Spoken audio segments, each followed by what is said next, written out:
Ito ang SNN. Mula sa isang hit serye, tuloy sabak na sa big screen sina Julia Montes at Catherine Bernardo. At dito, may mga espesyal raw silang makaka-partner. Let's find out here on SNN On Location now. Hello, SNN! Andito po tayo sa photoshoot ng aming movie for Star Cinema. Tonight on SNN, On Location. Mula sa successful nilang teleserye, sa big screen naman sasabak sina Julia Montes at Catherine Bernardo. At sa kanilang pictorial, talaga namang close na close ang dalawa. Kasama pa ang iba nalang cast na sina Sam Concepcion, Enrique Hill, Agot Isidro at ang kanilang direktor na si Jerry Lopez Sineneng.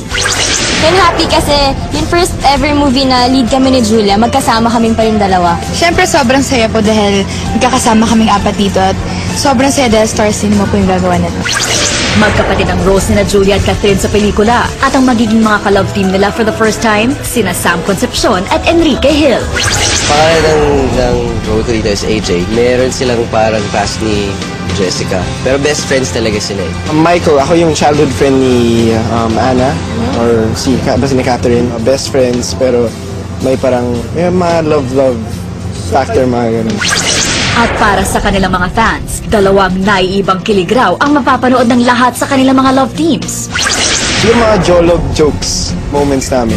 Magkaiba kasi yung personality parang love team namin. Kami kasi more on pakiramdaman lang. Siguro, hindi kami masyado yung nagsasabi agad, pero yung tipong love team na nagpapakiramdaman. Thank you, SNN!